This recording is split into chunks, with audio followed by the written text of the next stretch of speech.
Voici le journal du soir.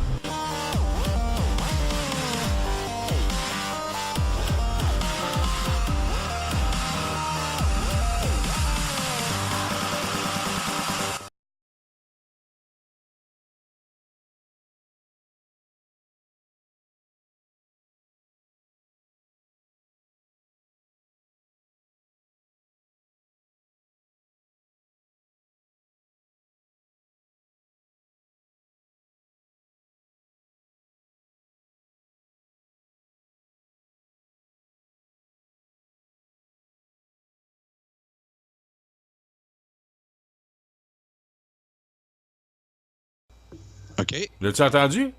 Non, je l'ai pas entendu. Un vrai bijou. Un vrai bijou. Évidemment, il y a un sujet que j'aurais aimé parler avec à Claude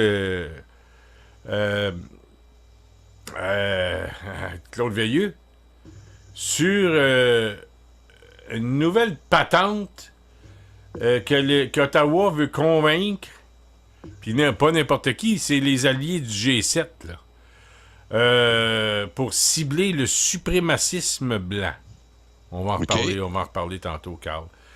Oui. J'ai retenu aussi à Châteauguay. On veut limiter le nombre de voitures par maison. Quand même assez particulier. Aussi, Babe Ruth, c'est un des plus grands joueurs de baseball de l'histoire du baseball. Un de ses chandails va être à vendre à l'enquête. Et la famille, en tout cas les héritiers, veulent avoir 4 millions de dollars pour le chandail. Texte de Mathieu Bock-Côté concernant la diversité montréalaise. Et aussi, ben, si j'ai la chance là, de le faire fonctionner, c'est un discours, en tout cas un bon résumé que Pierre-Carl Péladeau a fait concernant les droits de télévision et dans son discours, il s'adressait au commissaire du CRTC. Donc, c'est un peu ce que j'ai retenu aujourd'hui et je sais que, Carl, on s'est parlé pas longtemps avant l'émission, mais tu as retenu quelques sujets qui s'entrecoupaient. Fait que si tu en as d'autres en ce moment... Mais je sais, oui, tu voulais me parler de l'électricité, hein, que le Québec veut vendre dans l'État de New York? Effectivement, le maire de New York a profité de la Journée de la Terre pour annoncer qu'il voulait avoir une énergie propre pour alimenter sa ville dans les prochains mois. Là, il paraît que les ententes entre Hydro-Québec et l'État de New York et surtout la ville de New York, le maire, que je vais te sortir son nom là parce que je connaissais pas le nom du maire, c'est Bill de Blasio. Qui a annoncé, là, il voudrait avoir, c'est tout un contrat, là, la ligne entre, c'est ça, 5 gigawatts, là, en tout cas, c'est énormément, là, ça viendrait chercher une bonne partie des surplus d'électricité qu'on produit actuellement au Québec. Puis c'est drôle de voir que quand on dit là en géopolitique que nos intérêts économiques sont plus axés vers le sud, puis que nos intérêts sont là, on dirait que l'actualité nous donne raison de ce temps-ci. Le maire de New York qui va en plein là dans le message de François Legault, qui est la ville de New York qui veut être plus verte. Décide de choisir notre mode de production d'énergie, nos barrages hydroélectriques, pour se fournir en électricité. J'ai toujours eu de la difficulté, Carl, à me faire une idée sur les mégawatts, les watts, là, où, tu sais, les termes hydroélectriques là, d'Hydro-Québec ou autres. Moi, je trouve que c'est un langage que le monde ne comprenne pas. Moi, le premier. Ce qui fait que... mais je sais que c'est un gros contrat. Ça, je sais ça, là, c'est gros. Combien de millions de milliards, là, je ne sais pas. Est-ce que tu es au courant un peu comment est-ce que ça pourrait rapporter à Hydro-Québec? Et donc, en fait, à nous... Plus de 300 millions par an. Les dernières ententes d'approvisionnement à long terme de fort volume signées par Hydro-Québec aux États-Unis avec l'État du Massachusetts visaient environ 9,47 TWh. Elle prévoyait un prix de 4,8 cents US par kilowattheure. Avec indexation annuelle pour l'énergie elle-même, frais de transport exclus, si Hydro-Québec obtenait un prix comparable à New York, où la ville pourrait demander environ 5,25 tétrawatts, là, c'est énorme, là, c'est la consommation là, qu'ils veulent avoir pendant toute une année. Les 2/3 de la capacité des 8 tégawattheures de l'interconnexion, elle pourrait en tirer des revenus annuels de plus de 250 millions US, soit 335 millions canadiens. Donc, c'est vraiment, c'est une très bonne nouvelle là, qui tombe pour le Québec. Puis ça nous détache un peu là, de l'économie canadienne. Ah, tout à fait. Puis je pense que c'est un contrat. Ça va rendre nos amis canadiens jaloux, hein, parce que nous autres, notre énergie est propre. Et puis c'est pas la question que je suis contre le pétrole, hein, loin de là. Moi, le pétrole, ça m'énerve pas du tout. Fait que, mais acceptez que on a fait le bon choix. En tout cas, les Parizeaux de ce monde, à l'époque, là, ont fait le bon choix d'avoir investi dans les barrages hydroélectriques, même si parfois ça peut causer des problèmes, disons, Yvon Guy me dit 10 milliards par année s'il signe avec l'État de New York, Carl. 10 milliards. 10 milliards, ouais. OK. Parce qu'ils disent ici, là, c'est des térawattheures. L'État de New York nous demanderait 5 térawattheures. Ouais. Donc, ça semble être énorme. Si, tant mieux. Moi, ce qui serait important, moi, si tu voulais, là, puis écoute, je t'en veux pas là, quand je te dis ça, c'est pas toi que je vise. C'est que ça me donnerait plus une image de grandeur si on me disait pour fournir, mettons, en électricité, la ville de Montréal au complet. T'sais, je sais que New York, c'est plus gros, là, mais si tu me dis fournir 100 000 maisons, mais tu sais, des térawattheures, puis peut-être mégawatts, puis des 600 mégawatts, ça me dit rien. Pour moi, c'est du chinois. Pas mal. Toi, de ton côté, c'est-tu du chinois pour toi aussi? Pas mal, oui. C'est là, on a une information d'Yvon Guy qui nous dit que c'est environ 10 milliards. Moi, dans l'article que j'ai de la presse, il dit on parle ici de 300 millions. Donc là, je sais plus. Là, c'est une grosse différence. Là, on s'entend. Oui, on s'entend. Là, 10 oui. milliards, Puis donc, c'est du cash en maudit. 300 millions, c'est... Je me dirais, je serais plus porté à croire 300 millions, mais je ne mets pas en doute l'information qu'Yvon nous transmet. J'aimerais qu'on développe un peu, là, parce que ton chiffre et celui d'Yvon, là, c'est un peu comme c'est un peu comme la semaine passée, là où tu voulais nous emmener en compagnie de Raymond Lévesque et les Beatles. Tu comprends?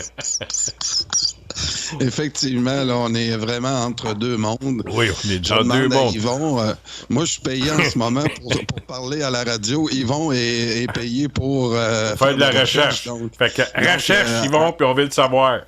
Moi, je suis prêt à croire n'importe quoi, mais je sais que c'est rentable. L'autre chose, François, que je veux pas que tu oublies quand même dans ce dossier-là, au même titre que l'Alberta fait face quand il veut vendre de l'énergie, du pétrole à l'extérieur du pays, c'est le Canada qui doit signer l'entente.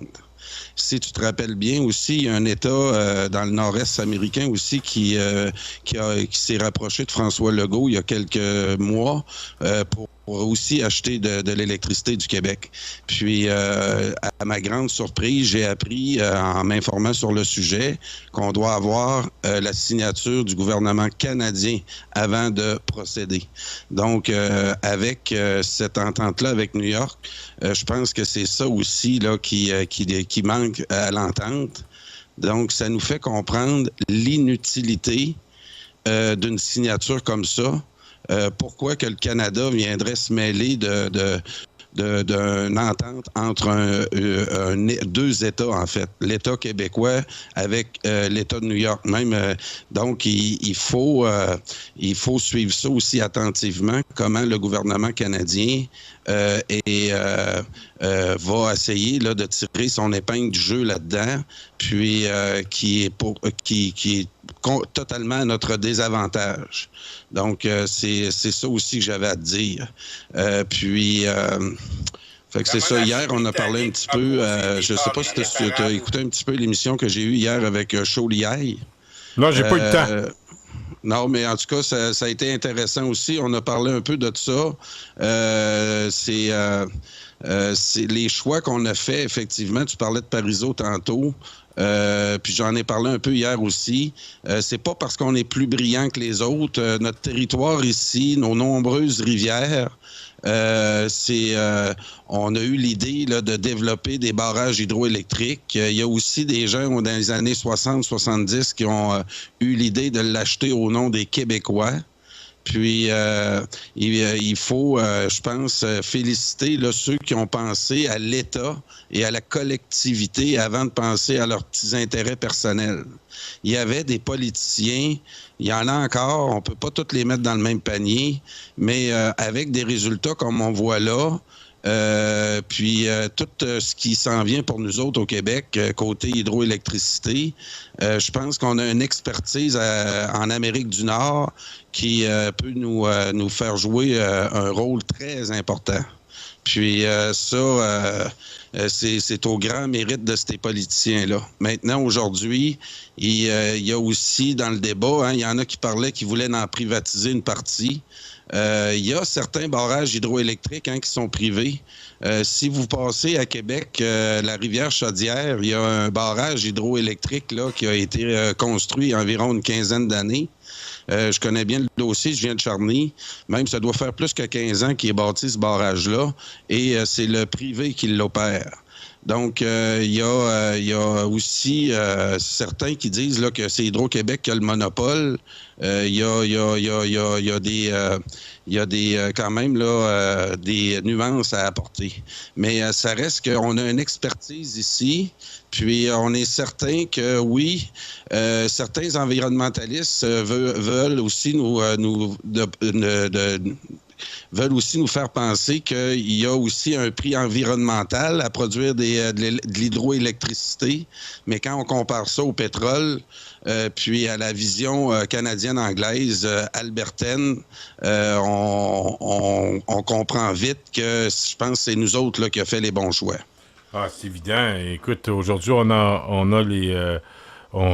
retire les bénéfices de tout ça, puis je pense que c'est à... si on est capable de fournir en électricité l'État de New York, ou en tout cas une grosse partie de l'État de New York, eh bien, c'est quand même, il faut le dire, et il faut penser à ceux qui ont construit tous ces barrages-là dans les années 60-70. Et même avant. Et je pense que c'est aussi un peu, pas mal, beaucoup, grâce à eux, qu'aujourd'hui, on peut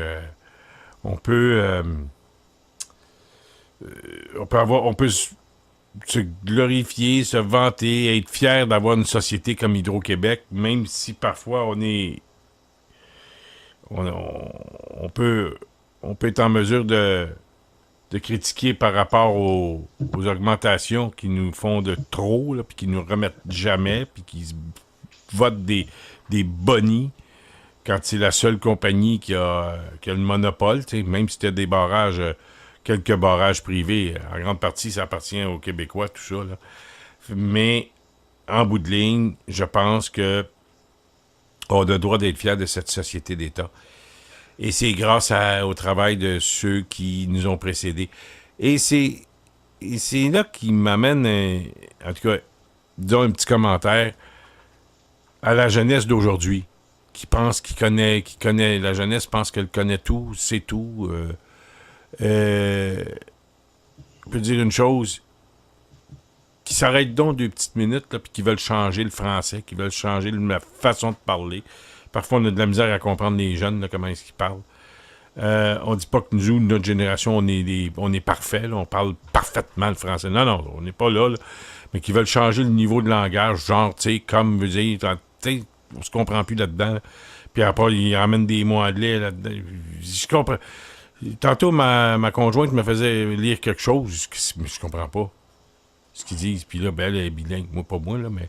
Puis là, elle m'a fait comprendre le sens de la phrase, puis ça, c'est supposé être du français. En tout cas, ça pour dire que ces jeunes, cette jeunesse, puis sans faire du jouer au mononcle, c'est que la jeunesse d'aujourd'hui essaie de nous faire croire que on est dépassé. Tu sais, là, Catherine Dorion, là, quand elle a dit les hommes blancs de 55 ans, là, ben moi, je suis en plein dedans, moi, là. J'ai 56 ans. Fait que... tout ça pour dire que Hydro-Québec, on peut être fier d'Hydro-Québec, puis si ça peut rapporter, puis que ça fasse en sorte en bout de ligne que on ait des tarifs préférentiels, ben bravo, puis c'est toute la collectivité québécoise qui en bénéficie. Ceci étant dit, mon cher Carl, ben là, François, oui. Juste à finir aussi, là, le conduit qui va amener l'énergie à New York, s'il y a une intempérie ou un problème avec le fil, il fait juste tomber par terre et ça ne crée pas de dégâts. Par contre, ce qu'on nous pose comme problématique avec l'Alberta, puis le gazéoduc, c'est pour livrer leur énergie à eux, ça demande beaucoup plus d'organisation, puis de respect de où on passe. Puis donc, c'est bien important aussi de voir aussi la force de notre énergie hydroélectrique qui peut aussi... l'autre chose aussi que je voulais te dire sur Hydro-Québec, puis qu'on a vu apparaître avec le reportage que j'avais vu à l'époque à Radio-Canada, l'émission là, sur des sciences là, le dimanche, le moteur roux. Ouais. Puis comment aussi on a développé un centre de recherche à Hydro-Québec, puis comment toutes ces recherches-là, on donnait ça à Pierre-Jean-Jacques, puis on s'est pas servi de ça. L'État québécois s'est pas servi de ces recherches-là pour développer nos propres produits. Comme le moteur rouge, je comprends pas pourquoi que on n'a pas déjà... ça serait le temps là, de faire une compagnie d'État qui, par la suite, on pourrait privatiser tout ce qui est autour. Pourquoi qu'on produirait pas nos propres voitures électriques? Ça, pour moi, puis que ça soit Hydro-Québec qui prenne le leadership là-dedans. Moi, là, j'ai un petit plan bien simple, François. Faire un automobile électrique, là, ça ne demande pas de transmission, tu n'as pas de changement d'huile à faire. On pourrait prendre une entente avec un concessionnaire automobile, un fabricant d'automobiles pour nous livrer que les carcasses. Moi, je voudrais pas avoir à développer là, tout ce qui est assemblage auto, mais qu'on ait nos propres moteurs, nos propres batteries, que c'est nous là, qu'on insère dans qu'on développe cette idée-là de développer. Moi, je trouve que le chercheur qui avait développé le moteur roux, l'idée aussi de faire du transport en commun avec ces fameux moteurs roux-là, avec il parlait que c'était que ces genres de tramways-là sur fil qui est mué par des moteurs roux avaient beaucoup d'avantages par rapport au train. Puis moi, c'est des projets comme ça qui feraient de nous vraiment de quoi de particulier au Québec. Je serais même prêt à accepter des erreurs. Dans le sens que j'aimerais ça qu'on aboutisse avec du transport en commun électrique. On a une métro qui est pas pire à Montréal, là, quand même. Oui, mais je regarde tous les problèmes de trafic qu'on a. Moi, je vis à Belleuil, je regarde à Laval, je regarde ceux qui vivent à Repentigny. L'enfer du trafic qu'ils ont. Ça, c'est évident. Là. Puis, Ça l'entrecoupe un sujet que je veux te parler tantôt à Châteauguay, 5 voitures par maison. C'est toutes les infrastructures et le plan d'urbanisation qui n'a pas été pensé dans les années 50-60. En conséquence, on vit ça. On a des conséquences à tout Oui. ça. Puis moi, j'ai des chums qui ont voyagé en Europe, puis on m'a expliqué une des villes à visiter actuellement, c'est Berlin. Parce que Berlin, quand le mur a tombé en 89, le côté est était complètement dévasté. Là. C'était pas très développé. Donc, ils ont pu reconstruire la ville de Berlin, penser au transport en commun. Il paraît c'est de toute beauté, la ville de Berlin, comment ils ont pu adapter tout le transport. Oui, mais là, le problème, oui, là, ça fait quoi? Combien de temps le mur de Berlin, Carl? 89. 89? Déjà? Oui, ça fait 11 plus 18, ça fait à peu près, c'est ça, là, ça fait une trentaine d'années. Là, puis ici, Montréal, on a déjà une infrastructure. Combien de temps ils vont, là, le mur de Berlin? En tout cas, tu sais, je voulais juste demander à Yvon, là, parce que 30 quelques années, je pense que ça fait moins de temps que ça, là, mais mettons que tu as raison, là. C'est une ville neuve, là, quasiment, là, que tu me dis. Là. Oui, bon. Berlin, puis c'est ça. Mais Montréal, écoute, c'est construit d'un peu partout, là, puis ça grossit, et puis il y a l'étalement urbain, et puis il y a seulement qu'il y a une autoroute qui passe en plein centre, dans le milieu, c'est la métropolitaine. Tu vas me dire, puis tu sais, entre ça, il n'y a rien, il y a 720 dans l'Est, qui se transforme en rue Notre-Dame vers l'Est. Mais c'est à peu près tout, là. Ce qu'il y a à Montréal comme autoroute. OK, il y a la 15 au niveau nord-sud, la 13. Mais, tu sais, il n'y a rien d'autre.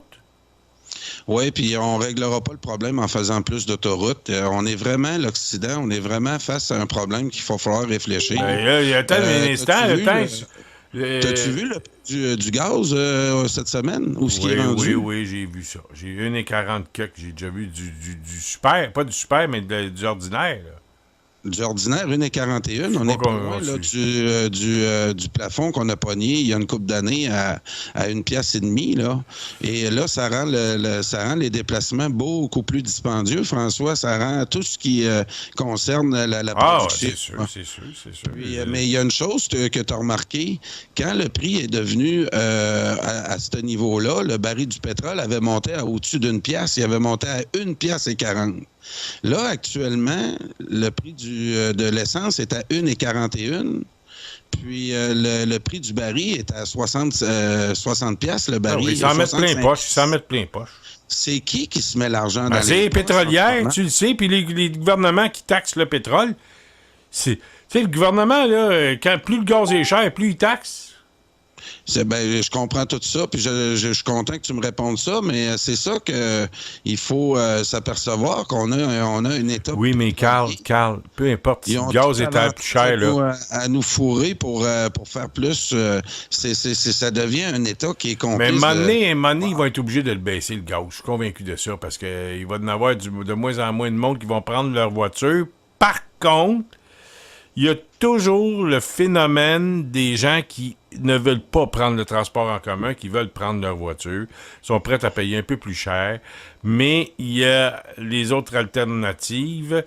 Il y a le transport en commun, évidemment. Il y a tu sais, on compte pas, mais les bicycles à gaz, là, ça consomme pas mal moins de gaz que les voitures. Là. On s'entend là-dessus. Moi, j'ai un petit scooter en ville, puis là, j'ai pas commencé à m'en servir, là, mais tu sais, je ne prendrais pas mon véhicule, moi, pour aller travailler. Je vais y aller en scooter jusqu'au mois d'octobre, puis ils feront pas d'argent avec moi, puis ça arrive sud, le gaz il est moins cher, je gazerai plus en ville. Mais pour ceux qui sont obligés de gazer en ville, puis non, mais pas seulement que ça, là, tu sais. Bon, Hydro-Québec va fournir l'État de New York, bravo. Que ce soit 300 millions ou 10 milliards, regarde, on n'a plus qu'applaudir. Mais tout ça pour revenir au transport comme collectif, comme la gauche aime nous dire, le transport en commun, comme moi, j'aime le transport en commun, ça fait bien mon affaire. On veut changer les mots, puis parce qu'on veut, en tout cas, ça c'est un autre sujet. Mais comment est-ce qu'on va faire dans l'avenir? Pour Montréal, accueillir toutes ces voitures-là, je sais pas, parce que là, on a même donné la permission, la ville, je pense, à faire construire un gros centre d'achat dans le bout de l'ancien hippodrome. Là. Je sais pas si c'est à l'ancien hippodrome. En tout cas, dans ce coin-là, le Mont-Royal, là, à Ville-Mont-Royal, en tout cas. Il va venir à peu près, je sais pas combien d'autos par jour là. Ça sera plus à l'âme. On s'entend, là, ça sera plus à l'âme. C'est sur le long du métropolitain, en tout cas, ce nouveau centre d'achat qui s'en vient dans 2, 3, 4 ans, je sais pas trop. Et là, ben, d'après moi, je sais pas, le transport en commun, la ligne bleue va se faire. OK, parfait. Mais il va falloir trouver les moyens, là, puis il va falloir avoir un peu de vision. Je veux bien la ligne rose, là, mais excepté que... Tu sais, je pense va falloir à un moment donné passer par là. Il y a le REM, là, qui appelle le REM, là. Mais ça va toucher l'ouest de Montréal. Le sud et le nord-ouest. Ça va aller... la rive sud, Montréal et la rive nord. Mais ça ne changera rien pour Repentigny, le REM, là. Non, absolument. Ça ne changera rien. Les gens de l'est de Montréal, là, ça ne changera absolument rien. On va prendre un train qui passe quelque part, puis un train qui roule en bâtard, qui roule, puis qui amène le monde, puis qui sorte le monde vite, là. Parce que c'est pas dans le métro. Le métro, ça a l'air, ce que j'ai vu, là, que la ligne orange, là, est saturée. Ils peuvent pas en rentrer, le monde, le matin, là. OK, ils peuvent amener plus de trains, mais les trains sont plein de monde. Fait que va falloir... tu sais, ça va être un sujet intéressant. Mais moi, je veux pas arriver avec ce sujet-là, là, puis amener des transports en commun, oui, aux transports en commun, pour aider à la mobilité du monde. Mais faut jamais penser, oublier, mais garder que les gens veulent garder leur voiture. Puis ça, c'est ancré dans nous autres. Puis c'est pas demain que je vais voir là, que ce comportement-là va changer. Je sais pas si toi, tu vois... Tu te vois-tu sans voiture, toi, Carl? Ben, parce que en ce moment, je travaille, puis ça me permet là, d'avoir des emplois que j'aurais pas sans véhicule. Mais je regarde, entre autres, vivre à Montréal, j'aurais sûrement pas 2 véhicules. Moi, ma conjointe et moi avons 2 véhicules. Le transport en commun, ici, on a le train de banlieue là, qui sera à Montréal. Il part à Saint-Hilaire. Donc, moi, je suis quasiment au bout là, de ce train de banlieue-là. Le matin, c'est plein. Donc, si je travaillais à Montréal dans un bureau, c'est sûr que je prendrais jamais mon char pour aller sur l'île. Si je travaillais d'une tour là, quelconque, là, pour moi, un automobile, là, c'est un trouble. Là. Partir en train de banlieue 1 heure de temps là, pour me rendre au travail, puis le soir aussi, à regarder, à faire du YouTube assis dans le train. C'est bien plus reposant, puis tu sais, tu peux travailler, puis tu peux continuer à travailler, préparer ton émission de radio le soir, tu sais, tu peux faire plein de choses, là. Lire tes journaux, tu sais, puis ou bien te détendre un peu, faire des mots croisés, tu sais, c'est bien moins stressant. Fait que là-dessus, tu marques un point, mais il va falloir que ça soit plus organisé que ça, là, parce que, tu sais, je sais pas, mais j'ai déjà posé la question à des personnes qui prenaient le train. Puis je leur demandais, t'es-tu tout le temps assis ou ben non, t'es debout dans le train, comme dans le métro? Ah, il dit, il y en a qui sont debout. Ah oui. Fait que, regarde, c'est pas... tu sais, partir de Saint-Hilaire debout en venir à Montréal, 1 heure de temps debout. Là, non, par exemple. Ceux qui partent de Saint-Hilaire puis Belleuil, ils sont tout le temps assis. Là. C'est quand tu rapproches de Montréal là, que ceux qui restent 2-3 stations à faire sont debout. Mais non, quand tu pars de Saint-Hilaire, c'est relativement bien. Okay. Mais oui. Puis c'est ça. Si tu vas en Europe un peu, si tu as été en Europe un peu, François, il y a beaucoup d'Européens qui n'ont pas de véhicule ou en ont juste un pour la famille. C'est vraiment une culture nord-américaine là, qui a vraiment aussi... écoute, on rêve de ça. Là, moi, j'ai des proches là, qui trippent encore sur le moteur, le bruit des moteurs. Pour moi, ça a jamais été un plaisir pour moi là, un bruit de muffleur. Mais c'est ça, le moteur à gaz, comme on l'appelle, c'est encore beaucoup dans notre imaginaire. Puis, je pense qu'ici, là, au Québec, on peut vite transformer beaucoup là, de notre dépendance au pétrole. On peut pas encore se péter les bretelles de dire qu'on on est indépendant du pétrole, mais je pense que le Québec, on est bien placé à travers le monde pour être une des sociétés là, qui peut s'en départir le mieux actuellement. Ah oui, mais on a Hydro-Québec. Puis là, ils vont m'envoyer un véhicule, là, un camion qui... Puis je pense que j'ai vu un logo de la SAQ dessus. C'est un camion électrique. Ça a l'air pas mal. Il est beau, il est très beau. Oui, j'ai vu ça. Il est très beau, OK? Bon, ben, c'est un truck, c'est un camion. Là. C'est pas... Il faut pas... je viens pas fou quand je vois ça, là. Mais... il reste que c'est l'avenir, mais si les pétrolières continuent à augmenter l'essence comme ça, il y a des gens qui vont... Tu sais, l'argent, ça mène, hein? Tu sais, quand t'arrives puis tu te dis... c'est l'argent qui parle dans ce temps-là. François, oublions pas que nous autres, les Québécois issus de la France, on n'a jamais eu peur de devenir Américains. Cette peur-là de devenir Américains puis qui se sont sentis pressés à faire un pays, c'est le Canada anglais, les loyalistes qui sont partis une fois que les Américains sont devenus indépendants. Donc, nous, de faire affaire avec les Américains, d'essayer de développer une amitié avec nos voisins du Sud, il y a pas cette peur-là là, que nos voisins du Canada anglais ont. Puis même, je pense que si on fait bien notre travail, puis Legault fait bien son travail avec l'État de New York, on parle pas de l'État du Maine, là, on parle de l'État de New York. Moi, je trouve que la visibilité que ça va donner au Québec, ça va faire boule de neige. Puis, je pense que c'est là aussi qu'on peut peut-être penser à un plan Nord avec peut-être de nouveaux projets hydroélectriques qui nous permettraient encore plus de capitaliser nos forces au Québec. Puis, on le dit, là, Radio Infocité, nos intérêts. Doug Ford a refusé nos surplus d'électricité. Puis là, le maire de New York entend ça, puis il dit, bon, ben c'est correct, nous autres, on va le prendre à New York. Nous autres, on va se virer au vert. Toi, Doug Ford, continue à développer ou à réparer tes usines nucléaires pour produire de l'électricité. Puis, on va faire affaire avec le pays voisin qui est les États-Unis. Donc, c'est quand même pas pire. Là, on s'est fait refuser par Doug Ford il y a quelques semaines. Puis là, on a un Américain qui dit, nous autres, votre énergie, on la trouve pas mal plus verte, puis on va la prendre. Wow, c'est merveilleux. Parce qu'il y a un plan en arrière de ça aussi, là, le maire de New York, c'est pour réduire les gaz à effet de serre de New York. Au lieu de faire produire son électricité par des usines de charbon, ben ça va être nos barrages qui vont leur fournir l'électricité. Ah, écoute, c'est une des plus belles nouvelles économiques qu'on a eues depuis fort longtemps.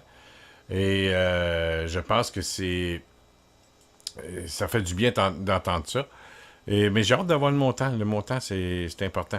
Là, j'ai regardé pendant que tu me parlais, la population de Toronto, le grand Toronto, là, c'est 6 millions, 5,9. Mais peut-être ça a changé, là. J'ai pas regardé la date. Puis là, pitonne la population de New York et du Grand New York aussi, hein, faut prendre ça, là. Ouais. Ça peut être l'État de New York.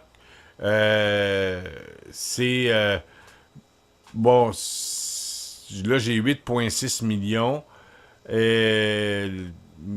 Bon, l'État de New York, j'ai pas le nombre exactement, là, mais population 8,6 millions. Bon, ça fait que c'est un plus gros joueur que l'Ontario, l'État de New York, là. Ben oui, puis ça va tellement bien en ce moment pour le Québec qu'on pourrait aussi offrir notre aide à Terre-Neuve. Terre-Neuve qui a bâti le Labrador qu'ils nous ont volé en 1949. Une décision de la reine, je pense, là. Ils ont bâti des barrages, nos amis de Terre-Neuve, puis ils ont essayé de contourner le territoire du Québec dans un désir là, de vouloir montrer qu'ils étaient capables, eux autres aussi, là, d'en livrer de l'électricité. Puis on voit là, que ce projet-là est vraiment en faillite. Donc, on pourrait nous redonner aussi le Labrador. Puis, on pourrait leur dire, là, regardez, on va vous payer un peu là, pour votre barrage, là, les frais que ça vous a coûté.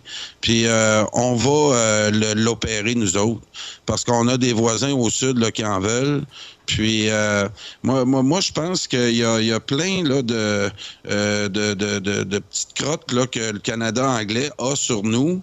Puis, avec la maîtrise, si les Américains continuent à vouloir faire affaire de même avec nous autres, on se rappellera même plus du nom de nos voisins du Canada anglais. On va avoir de la misère à nommer. C'est où ça, l'Alberta? Parce que vraiment, nos intérêts sont au sud. Puis, c'est une chose, ça, que les Québécois, on craignera pas. Si on commence à prendre l'habitude à vendre notre électricité au sud avec le dollar américain, avec tous les avantages qu'on pourrait, tous les échanges qu'on pourrait avoir, surtout avec les États-Unis, les États du Nord-Est américain. Wow! On a tout un potentiel là. C'est une des parties les plus riches au monde. Oui, puis écoute, si on s'en va dans l'auto électrique, transport électrique, camion, et Guy vient de me dire à l'instant que la même compagnie fait des autobus scolaires électriques. Et le métro électrique, le train électrique, le REM, puis d'autres patentes de transport électrique. Écoute, j'ai lu quelque part, je sais pas si c'est toi qui envoie ça, que le Québec était le 7e État au monde le moins polluant. Oui. Puis l'autre affaire que je peux te dire, le TGV, le Québec-Windsor, là, j'aimerais bien mieux un TGV Québec-Montréal-New York. Ben... Wow! Puis on leur dit qu'on leur fournit l'électricité. Laissez-nous passer. Puis là, on aurait eu une entente de libre-échange avec... moi, je vise pas l'État de la Californie. Je vise pas... je vise... je pense qu'il y a quelqu'un à CAQ qui travaille là-dessus. Ah oui. Moi, c'est une des qui? parties les plus riches du monde. Je pense que c'est François Rébello. Il n'est pas candidat, mais il est pas loin de la CAQ, puis il travaille. Ça lui tient bien à cœur le train Montréal-New York. Puis je pense que ça serait une avenue qu'il faudrait évaluer parce que le marché qu'il y a. Puis tu sais, imagine-toi s'il y a un train aller-retour New York là, à assez bonne vitesse, là, mettons 3 heures, 3 heures et demie, là, mettons, de gare à gare. Et puis, tu arrives dans le centre-ville, quand tu arrives à la gare de Montréal, tu arrives à côté du Centre Bell. Fait que, puis, mettons que ça prend 3 heures, 3 heures et demie. Là. Tu pars le matin à 8 heures, puis à 11 heures, tu es à New York. C'est quand même pas si pire, là. Moi, François, là, j'avais l'idée, là, il paraît que le trajet qui mène l'électricité jusqu'à l'État de New York, là, des frontières américaines, québécoises américaines, jusqu'à l'État de New York, le trajet, il est décidé. Puis sûrement que c'est un terrain qui est pas plat, parce qu'il y a les Appalaches qui passent dans ce coin-là. Tout, j'ai pas analysé ça, mais quand on regarde le reportage sur le moteur roue, puis le système qu'ils voulaient développer de transport, c'est spécial de voir que ça demande beaucoup moins d'investissement de faire une ligne de ce type de transport-là. Puis on pourrait expérimenter peut-être ça aussi avec l'État de New York, tant qu'à passer des pylônes pour leur livrer de l'électricité. On pourrait faire une pierre deux coups en faisant des pylônes qui pourraient aussi accueillir en même temps ce type de train-là. Puis l'expérimenter là, avec les Américains directement. Je te le dis, on oublierait vite... Ben, il y a un Entertainment exécutif qui nous dit que ça coûterait 25 milliards un train TGV New York-Montréal-New York. Oui, mais le moteur qu'on fait sur c'est beaucoup moins dispendieux que ça, là. C'est ça aussi que...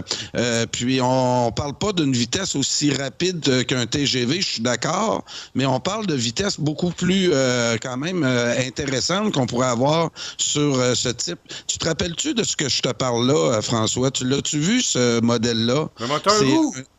Oui, mais... Ah oui, c'est puis, Claire Couture qui a fait ça. Yvon Guy m'a rappelé le nom, là, tantôt. C'est un ingénieur à Hydro-Québec. oui, mais le train aussi, là, il a inventé un train qui roule sur des fils comme un téléphérique, un peu comme un téléphérique. Ouais. Mais Un monorail, là?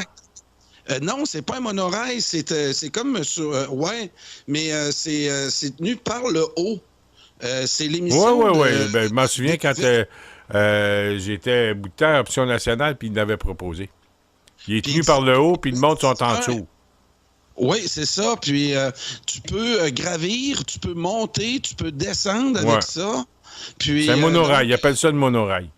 Oui, puis ça a plein d'avantages. C'est sûr qu'il restait des tests à faire, puis parce que c'est vraiment nouveau. Ça peut aller dans les montagnes, ça. C'est ça aussi qui est le gros avantage. Puis donc, t'as pas à creuser des tunnels, t'as pas à non, c'est. Oui, puis tu pourrais. Ça peut aller dans les montagnes, ça peut aller aussi dans. On peut y aller aussi par.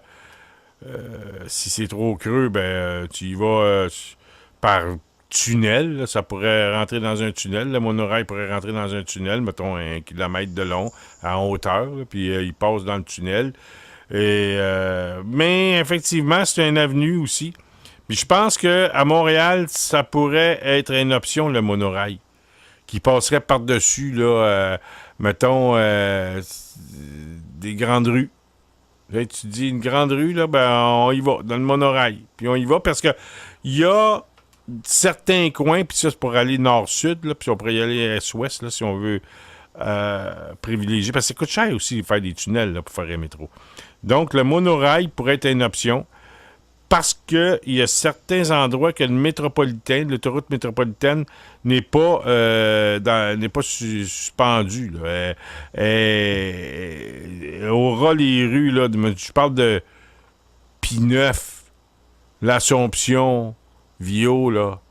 L'Encordaille, il n'est pas surélevé, l'autoroute métropolitaine. C'est seulement quand tu arrives dans le bout de Saint-Michel, là, un petit peu avant Saint-Michel, là, ça monte à P9, là, et puis ça redescend, je te dirais, après la 13, là, dans ce coin-là. Moi, François, j'ai vécu 6 semaines dans la ville de Vancouver, puis j'ai connu les SkyTrain. Puis j'ai adoré ce type-là parce que tu les vois passer dans le ciel. Fait que tu sais où c'est qu'ils s'en vont. C'est un petit peu mieux, je te dirais. C'est un peu comme style monorail quand même. Oui, c'est un monorail, mais c'est SkyTrain, c'est dans les airs. Puis ça, c'est quand même assez dispendieux de nos moteurs roues, là, le système québécois là, qu'on a eu à l'émission Découverte est beaucoup moins dispendieux que ça, mais ça reste qu'à Vancouver, ils ont ce système-là. Ça marche? Puis, c'est vraiment, c'est un charme. C'est un charme. Moi, j'ai pris ça pendant 6 semaines là-bas. Puis, je souhaite ça à tout le monde. Mais le moteur roue qu'on nous propose, qu'on pourrait peut-être aussi passer puis rendre ça jusqu'à New York, ça rouvre aussi aux New-Yorkais la vallée du Saint-Laurent. Ça serait énorme, là. Parce que tu peux pas, tu t'emmènes pas juste t'emmènes pas juste du monde avec ça. Ah, tu peux en profiter pour faire passer de la marchandise, hein? Ben oui, puis ça, là, t'as même pas besoin de personne pour conduire ça. Le SkyTrain à Vancouver, là, c'est mené par des ordinateurs. Puis c'est la même chose, là. Ça deviendrait non-stop, là. On pourrait... je te le dis, moi, je comprends pas qu'on n'en parle pas plus que ça. Puis toutes les recherches qu'on a faites à Hydro-Québec, qu'on n'ait pas poussé plus le côté entrepreneur qu'on a, les Québécois. Je trouve que Hydro-Québec... le moteur électrique là, que démarrer, c'est poussé en France. Là. Oui, c'est ça que j'ai appris par après. Puis là, je veux pas commencer une thèse du complotisme, mais calvaire, c'est encore les Desmarais qui ont acheté ça à bas prix. Puis je me serais attendu que le gouvernement du Québec protège plus ces inventions-là, puis qu'il les développe, qu'il laisse pas ça entre les mains de proches du pouvoir qui achètent ça à bas prix. Avec tout le pouvoir qu'un État a, ça serait un projet que j'aurais aimé à ce gars-là qui a inventé ça, le moteur roue. Comment ça qui est disparu dans la map? Lui, je le mettrais... je te conterai ça à un moment donné. J'ai des... Je te parlerai de ça. Ben, moi, là... On m'a déjà dit qu'il y a eu des morts là-dedans. Là. Hey, ça, là, écoute, Je sais encore pas une si, fois... là, je sais pas si mon information est vraie, mais c'est un c'est dossier pas qu'il y a des gens qui sont morts. Ah ouais, c'est Hey, tu sais, très écoute grave. bien, là. T'en souviens-tu, toi, M. Diesel? Tu connais-tu M. Diesel qui a fait les plans du moteur?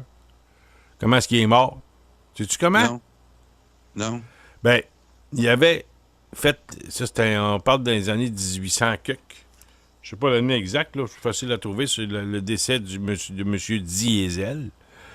Ben, il était dans un voyage en bateau sur la Manche, puis il n'est plus jamais revenu. Là, une nuit, là, il était là sur le pont un soir, puis il est allé se coucher. En tout cas, il est allé se coucher. Les gens, ils étaient dans le voyage, puis le lendemain matin, ils ne l'ont jamais revu. Ils l'ont probablement balancé par-dessus bord, puis ils ne l'ont plus jamais revu. Fait que le moteur... Tu sais, là, il y a des gros joueurs là-dedans. Là. Tu sais, tantôt, on parlait du gaz à 1,44 $, là. Ben, les pétrolières, là, ça fait bien de l'argent, ça. Puis ils sont prêts à tout pour... puis là, ben, eux vont aussi, hein, évidemment, se lancer dans les produits électriques, les pétrolières, là, parce qu'il faut qu'ils fassent leur argent quelque part. Fait qu'est-ce qu'ils vont investir là-dedans? Je ne sais pas, mais c'est un dossier qui va être, il va être vraiment intéressant à suivre parce que moi, tu sais, quand il y a eu une manifestation aujourd'hui sur le jour de la Terre, puis les gaz à effet de serre, puis le changement climatique, moi, j'aime ça être dans le concret. Tantôt, on parlait des mégawatts, puis des tétrawatts, moi, c'est du chinois pour moi. Puis ce matin, j'entendais Curzi encore disait, hey, lui, là, des fois, il en dit des imbécilités, ça n'a pas de bon sens. Et il disait que les embarques, là, c'est à cause du gaz à effet de serre. Les embarques au Québec, là. C'est à cause du gaz à effet de serre. Je dis, écoute bien, là, comment est-ce que tu peux prouver ça? François, hein, Comment moi, est-ce que tu peux prouver ça? J'ai resté en Beauce, des embarques, il y en a tous les années. Hey! Et, est-ce que tu sais pourquoi? Est-ce que tu es au courant de pourquoi est-ce que la croix du Mont-Royal a été mise à cet endroit? Non, vas-y. Bon, ben, c'est Maisonneuve en 1642. 1642. On s'entend-tu? Ça fait pas d'aujourd'hui. Il y a eu une énorme inondation dans le Vieux-Montréal en 1642. Et puis là, il a fait un vœu. Il a fait une promesse à Saint-Joseph ou en tout cas à Jésus ou à Marie que si l'embarque là, et l'eau retournait dans le fleuve, qu'il marcherait pour aller poser une croix sur le mont, là-bas, le Mont-Royal. Il est allé poser une croix parce que toute l'eau est retournée dans son nid dans son lit. Et puis, il est allé poser la croix. C'est pour ça. Des embarques, là. Puis d'embauches, là. Ça existe depuis toujours. Ben oui, puis moi, je reste à Belleuil depuis une couple d'années, puis ici, à Belleuil, il n'y en a pas d'embarque parce que la rivière n'est pas aussi sinueuse que la rivière Chaudière. Si vous allez un jour dans la région, vous allez vous apercevoir ou regarder d'une carte, là, la rivière Chaudière, là, c'est un serpentin, puis à toutes les fois là, que ça courbe, ben ça fait des embarques. L'hiver, la rivière gèle, puis le printemps, que ça dégèle, ben dans les courbes, ben la glace s'accumule, puis dans certaines villes, ben ça crée... Beauceville, là, depuis que je suis petit, qu'il y a des embarques là, puis qu'il y a des inondations. J'ai entendu dire là, que le gouvernement là, voulait les indemniser une dernière fois là, pour de bon, pour qu'on arrête là, de... Je trouve ça spécial qu'encore aujourd'hui, là, on est à payer pour ça. C'est des zones inondables. C'est beau s'acheter des chalets sur le bord d'une rivière, mais il faut vivre avec les risques. Ça nous empêche pas d'aller les aider. Là. La vice-première ministre a fait venir l'armée, là, puis c'est correct. Là. Je dis pas de laisser le monde là crever, mais il faut à un moment donné... là, il leur offrirait entre 100 et 200 000 piastres pour que le gouvernement là, tourne la page dans ce dossier-là. Puis, en tout cas, je vais suivre ça de près parce que c'est un phénomène qui est récurrent. Ils nous apprennent ça en géographie aussi, qu'au Québec, on a des rivières. Entre autres, là, aussi, il y a le phénomène dans Beauce que le sud dégèle avant le nord. Puis, donc, la rivière Chaudière, proche du Saint-Laurent, est encore gelée pendant que le sud dégèle. Donc, ça crée des embâcles. Hey, écoute, je suis allé à Saint-Denis-sur-Richelieu il y a 10 jours. Oui. J'avais une course à faire à Saint-Ours, dans les terres un petit peu, là, tu sais. Oui. Et puis, on sait, là, t'as Saint-Charles, Saint-Denis, Saint-Ours, Sorel.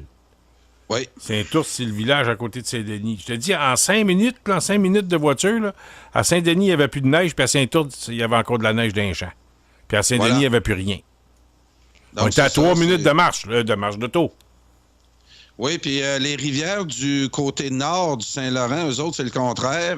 Ils fondent au sud, puis le haut, là, c'est encore en glace. Fait que il y a des fois des embâcles du côté nord, mais en tout cas, c'est ce qu'ils nous apprennent en géographie. En tout cas, moi, je vais t'apprendre d'autres choses en géographie. On va changer de sujet, ça te dérange-tu? On va revenir, par contre, Carl, sur l'électricité, au niveau des transports électriques. Moi, je sais que j'ai un de mes frères qui vient de s'acheter une voiture neuve électrique complètement. Il arrive chez eux, puis j'ai été chez eux par son entrée à l'arrière, par la ruelle. Et puis là, il me montrait ça, tous les gens qui ont fait installer des prises avec des fusils là, pour brancher les autos électriques. Il y en a à peu près 7-8 qui ont ça après leur clôture en arrière. Ils se sont fait une place pour garer leur voiture, là, puis ils ont tous leurs fusils. Puis là, ils arrivent, ils garent leur voiture, puis ils branchent leurs fusils. Comme tu mets de l'essence, mais en tout cas. C'était un sujet intéressant. Même, tu sais, on n'a pas obligé d'être écologique, là, tu sais, des pro-environnement, etc., pour parler de ça. C'est d'avoir conscience du transport, puis de la fluidité du transport, puis de la fluidité des déplacements le jour à Montréal, parce que si on continue de même, mais ça sera pualable. C'est déjà pualable à Montréal, je te dis. Hey, en tout cas, donc tu confirmes que dans Beauce, là, c'est récurrent. Ben oui, bien sûr. Beauceville, là, depuis que je suis petit, que j'entends parler de ça. Sainte-Marie-de-Beauce, il y a, c'est ça, Beauceville. Hey, Beauceville, là, tu regardes, ils ont mis du ciment là, dans certains endroits pour essayer de contenir la glace, puis c'est pas d'hier là, qu'il y a des embâcles là. Mm-hmm. Donc, c'est pas d'hier, c'est ça, c'est récurrent. Toi, là, changement d'à propos, mon Carl, sais-tu où ce qui... Parce que là, on vient de passer Pâques, là, tu sais, c'est des fêtes religieuses, etc., là. Sais-tu où ce qui est né, le petit Jésus, tout pour le vrai? À Jérusalem. T'es sûr? Non, à Bethléem. Bethléem. T'es sûr? Ben moi, je suis pas sûr, moi. Le petit Jésus, non, il serait né où? Je vais te le dire où ce qui est né, moi. Ben, en fait, c'est pas moi qui va te le dire. Écoute bien ça. Mais c'est la vrai. Ça, on ne sait pas. T'entends-tu? Non. Tout ce qui compte, c'est le Nouveau Testament. C'est-tu que t'apprends des affaires là-dedans? Pensez de te faire entendre ça. Jésus avait été Reste élevé là. à Saint-Nazaire. T'as menti pour l'être agrandi. Ça pas long. Jésus est venu au monde dans Beauce. Voyons donc, ouais, dans Beauce. T'entends rien, Carl? C'est écrit dans les évangiles. Oui, je l'écoute sur mon YouTube, là, sur mon cellulaire. Vas-y, continue. C'est écrit, l'enfant Jésus est né entre Sainte-Marie et Saint-Joseph. Ben voyons donc. Il est en train de dire, le Père Gédéon, que le petit Jésus il est né dans la Beauce. Ah oui? Entre Sainte-Marie et Saint-Joseph. C'est vrai ce que tu dis là. Mais j'écoutais ça l'autre fois, il m'a fait rire le pays. Je connais un gars, Carl, là, qui pense que le Père Gédéon, là, il existe vraiment. Il te le dit, c'est vrai. Il y en a un gars, j'ai rencontré un gars. Il vient de chez vous, il est sûr qu'il était une vraie personne. OK. Ça se peut. Puis il vient de la Beauce, le gars, là. Il vient de la Beauce. Ah oui? Ah non, c'est sûr. Il jouait très bien son rôle. Mais moi, pour revenir à la question de l'environnement, ce qui m'agace un peu là-dedans, c'est comment ils font peur à la jeune génération qui qui semble là, très impressionné par le message catastrophique là, de certains. Oui, mais ils sont trop caves pour y croire. C'est des caves. Tu je te dis, j'aurais plus d'enfants parce qu'il y a de la pollution, mais t'es trop cave. Non, pas d'enfants, là. Puis reste seul, puis t'arrangeras plus tard quand tu vas être une vieille. Personne va aller te voir, puis au CHSLD, tu t'arrangeras. Faut-tu être niaiseux puis penser des affaires de même? Franchement, ouais, là. François, là, c'est un peu... On doit mettre ça sur le compte de la naïveté. Ben ouais, réveillez-vous, là, 2 minutes. Qui se réveille 2 minutes, là. Comment ça... Allô, si on est... ils vont te croire, là, que tu vas penser qu'il va y avoir une catastrophe. Tu vas dire, ben, allez toutes vous lancer, allez toutes vous suicider, parce que la prochaine catastrophe, il va y avoir du feu dedans. Puis vous allez brûler. Ils vont croire ça aussi. À cause des choses, là, gaz à effet de serre. Ah oui, puis j'ai sur Facebook la semaine passée, il a passé une page du Journal de Montréal dans les années 80, où il y a un groupe de scientifiques qui avait dit qu'au Québec, en l'an 2000, la neige ne serait qu'un souvenir. Donc, à cause du réchauffement climatique. Ouais. Puis, bref. Ben, ils viendront me voir ici, j'ai un stationnement, là, puis je vais te dire une chose, on en pèle de la neige à tous les hivers, puis il y en a autant qu'avant. Après ça, moi, j'ai essayé de la faire l'étude là, pour les changements climatiques, là. Okay? De 1960. Comment ça a changé de degré à Montréal, la température l'hiver? Puis je suis pas capable, là, il la donne pas. La courbe, il ne donne pas la courbe. Puis c'est difficile, c'est long à chercher. J'ai pas eu le temps de chercher, mais le nombre de centimètres ou de pouces de neige qui est tombé à Montréal en 1960, 1970. La moyenne, je parle. La moyenne. Là. Pas de savoir, là, il n'y en a pas des 240 pouces dans l'hiver. Moi, je parle de la moyenne sur 10 ans. Là. Je suis certain que ça n'a pas changé. Rien. C'est la même affaire. Écoute, puis les températures, la même affaire. François, je nie pas qu'on malmène l'environnement. Ah ouais, ça, c'est... Qu'on malmène l'équilibre de nos comment ils appellent ça, la biodiversité. Entre autres, là, on nous montre beaucoup d'images. Je sais pas si c'est juste de la propagande, là, mais qu'il y a beaucoup de plastique dans nos eaux. Ah, c'est ça le combat, Carl. Pour moi, c'est ça le combat. Le plastique. Oui, puis en même temps, je les vois venir actuellement au Québec. La question environnementale va devenir plus urgente que la question nationale. Là, ils vont nous dire, un peu comme ils nous disaient, les fédéralistes à l'époque, ouais, régler le problème de la dette, puis après ça, on verra si on va voter pour le oui.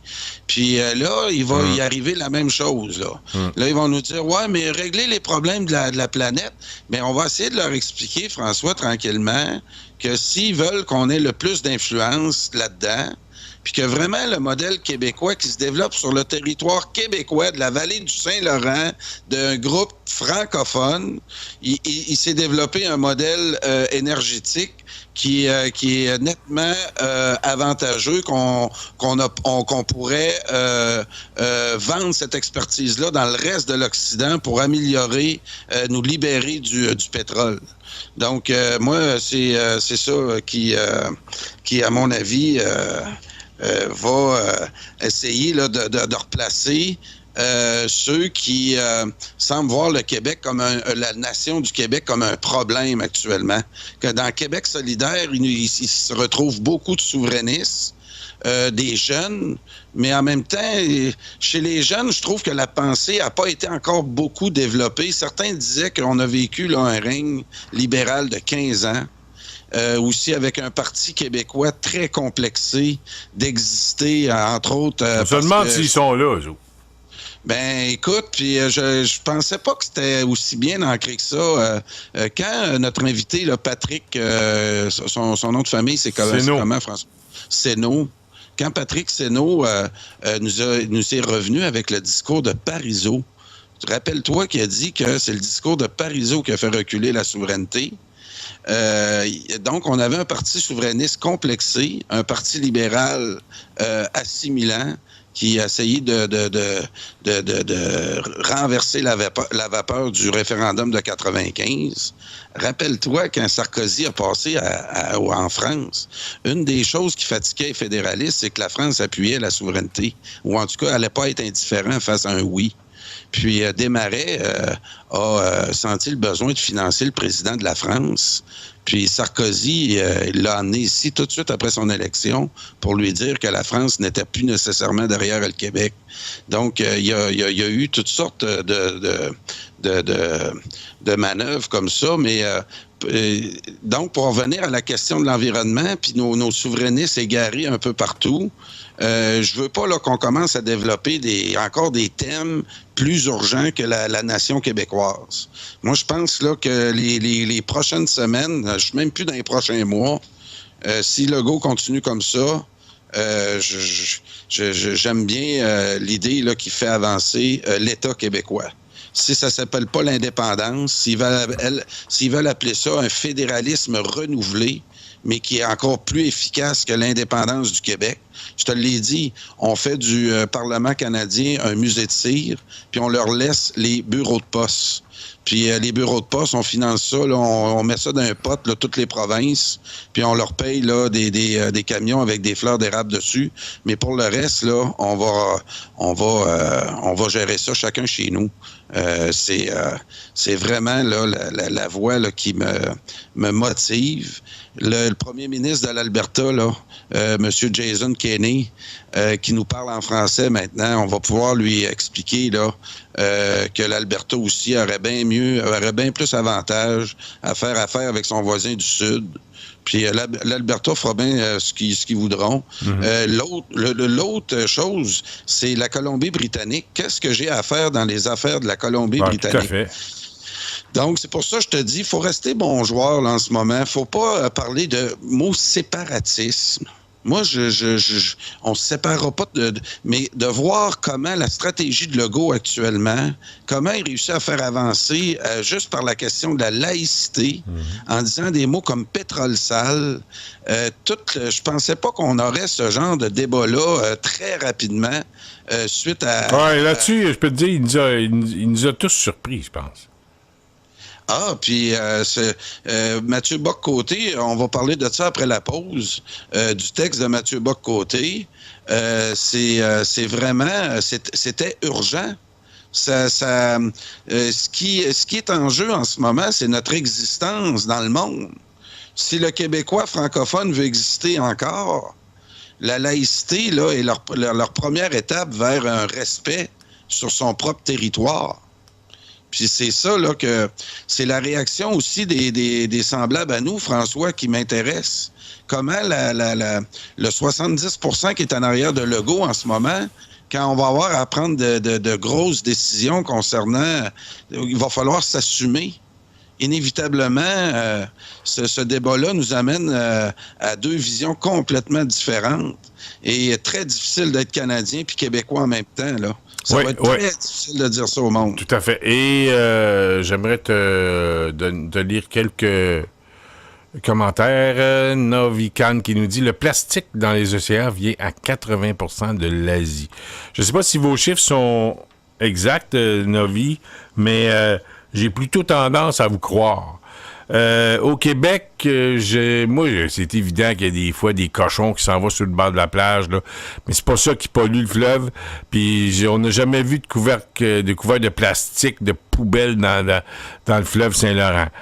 J'ai déjà vu des cochonneries, c'est sûr, mais c'est pas la, disons, c'est pas la coutume, là, tu sais, d'avoir des automobiles dans le fleuve Saint-Laurent. Bon.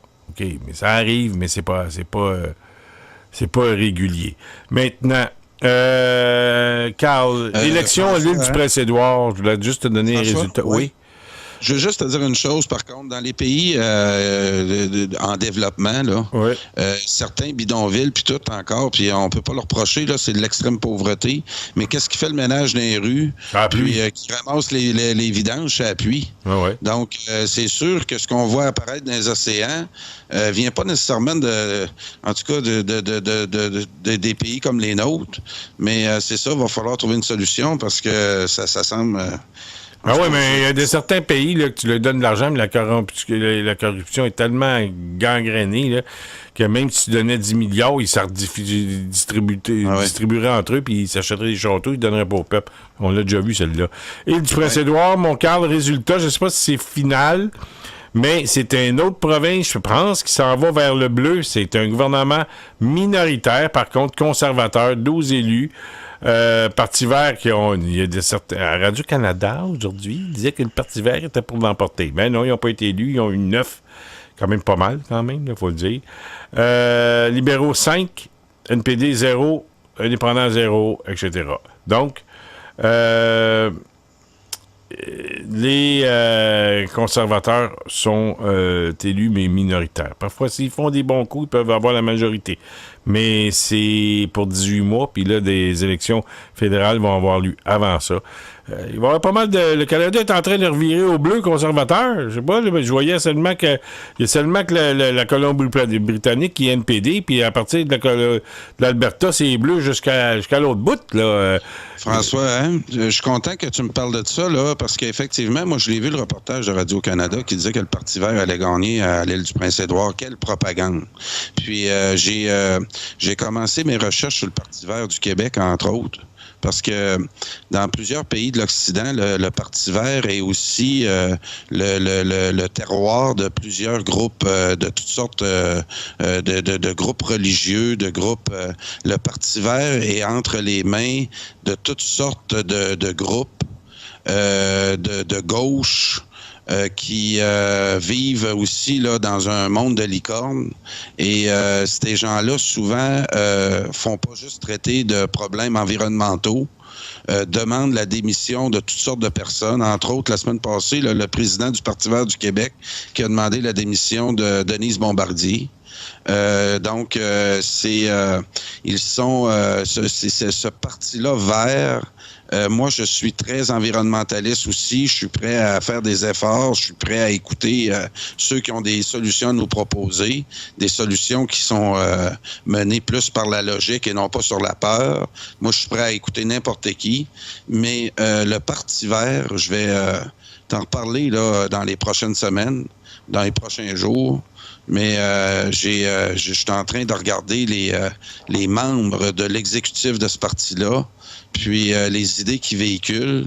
Puis c'est un Québec solidaire. On a on a l'orange, puis on a la lime. C'est un peu c'est très proche idéologiquement l'un de l'autre. Puis il va falloir vraiment exposer là, ces gens-là. Parce que c'est pas juste, ils défendent pas juste la planète, eux autres. Là. Ils ont un agenda qui est mené par des groupes qui n'ont rien à voir avec l'environnement. OK, ben Carl, on va aller à la pause, mais avant d'aller à la pause, j'aimerais te faire entendre Mario Beaulieu. C'était un petit 30 secondes, à peu près, même 1 minute 26. Il pose une question. OK, je te fais entendre ça tout de suite et après ça, on va aller à la pause. Voyez le quotient intellectuel de Mélanie Joly. Peut-être que c'est pas le quotient intellectuel, elle voulait vraiment pas répondre à la question. Pourquoi? Parce qu'elle ne le savait pas. On écoute ça. La britannique a causé des torts irréparables au peuple québécois. Cette semaine, un autre sondage a montré que 80% des Québécois ne sont pas en faveur de la monarchie. En réaction, la ministre du Patrimoine a poussé l'arrogance, à moins que ça soit de l'ignorance, jusqu'à dire que la monarchie constitutionnelle, nous avons pris cette décision. Est-ce que la ministre du Patrimoine pourrait nous expliquer quand les Québécois ont pris cette décision? Est-ce que c'est au moment où la monarchie nous a imposé l'acte d'union en 1840, la Confédération en 1860? L'honorable ministre du Patrimoine canadien. Merci. Alors, comme la Chambre le sait, c'était l'anniversaire de la reine hier. Bravo. 90 ans, nous l'avons célébré. Alors, j'aimerais encore une fois lui souhaiter un joyeux anniversaire. Bravo!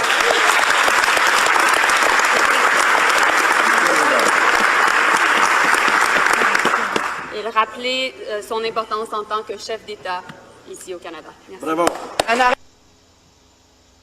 Et là, mesdames et messieurs, les députés ont décidé de chanter God Save the Queen. Imaginez-vous, on est en chambre des communes au Canada. Regarde des chansons sur la reine d'Angleterre. Faut le faire en maudit. C'est quelque chose, mesdames et messieurs. Donc, on va faire une pause.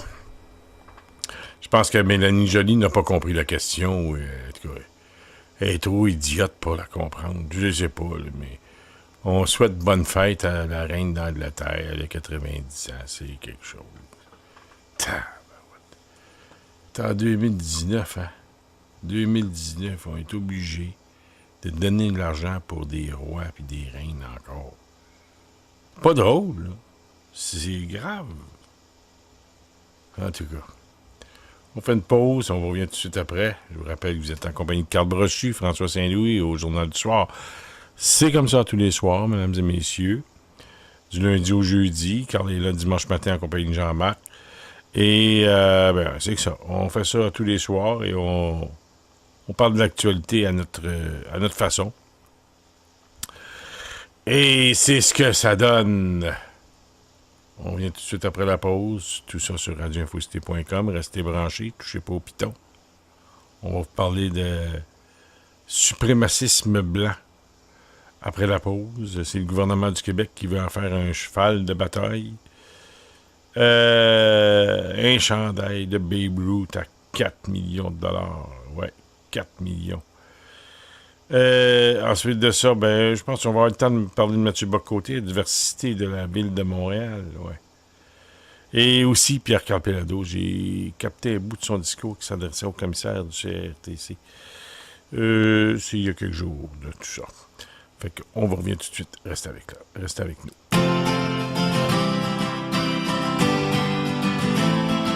Mesdames et messieurs, ici Félix-Aimé Saint-Louis. Vous écoutez radioinfocité.com, votre radio branchée sur l'actualité. J'ai l'honneur de vous dire que ça fait maintenant 3 ans que vous êtes avec nous et depuis nos débuts, cette radio n'a pas cessé de grandir. Encore mieux, nous avons de grands projets en tête pour le futur. Et par le passé, vous avez toujours été très généreux. C'est pourquoi nous faisons appel à vous pour des contributions volontaires. Venez faire vos dons via notre site Internet. Recherchez le logo PayPal, celui-ci est très sécuritaire et sans danger. Bref, n'hésitez pas, il n'y a pas de petits montants. Tous les dons sont appréciés et font avancer la cause souverainiste au Québec. Merci d'avance à tous, nous comptons sur votre générosité.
Et nous sommes de retour, mesdames et messieurs, tout de suite après cette belle pièce musicale de Félix Leclerc, le Tour de l'île. Carl, toujours là, mon vieux comparse? Oui. Vieux, c'est un grand mot. Je lisais le clavardage suite au discours, puis à la question que Mario Beaulieu a posée à Mélanie Joly. Écoute, Mélanie Joly, c'est une de nos vedettes du multiculturalisme canadien. Ben, elle vient de prendre un petit peu une option, un petit peu cette semaine, sur le prix Steinbeu. Ah oui. Je pense que c'est elle aussi qui avait dit l'année passée, là, dans le cadre du 150e anniversaire, que John A. MacDonald était un grand Canadien. C'est le fun de voir comment l'histoire peut être déformée selon les besoins de ceux qui l'interprètent.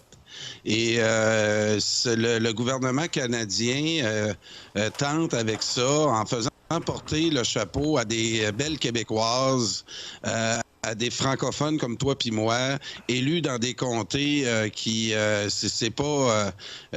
on le sait qu'il y a des Québécois, Québécoises qui sont élus dans certains comtés, qu'il y aurait peut-être plus de misère ailleurs. Mélanie Joly en fait partie.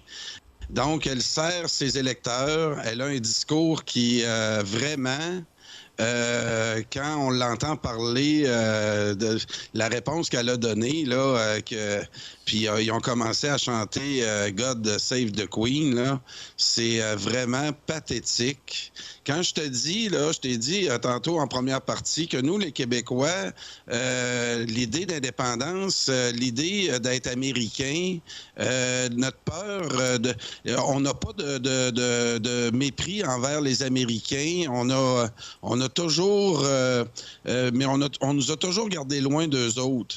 Puis moi, je pense qu'on a avantage là avec ce qui se passe à New York.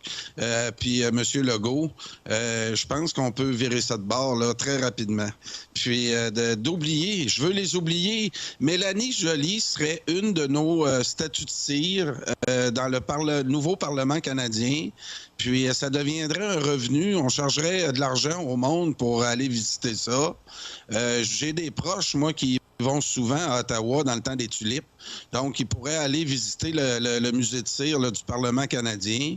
Puis, je serais prêt à donner de quoi là-dessus, là, 325 députés qui viennent parler de sujets qui concernent souvent des régions qui n'ont rien à voir avec un gouvernement central.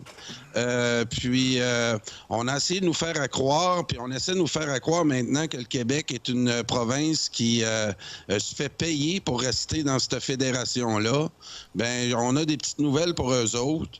Moi, je pense qu'on est en train là de revirer la situation, puis de la confiance que Legault donne aux Québécois en ce moment nous mène directement vers un changement politique. Là. C'est clair, net et précis qu'on s'en va vers ça.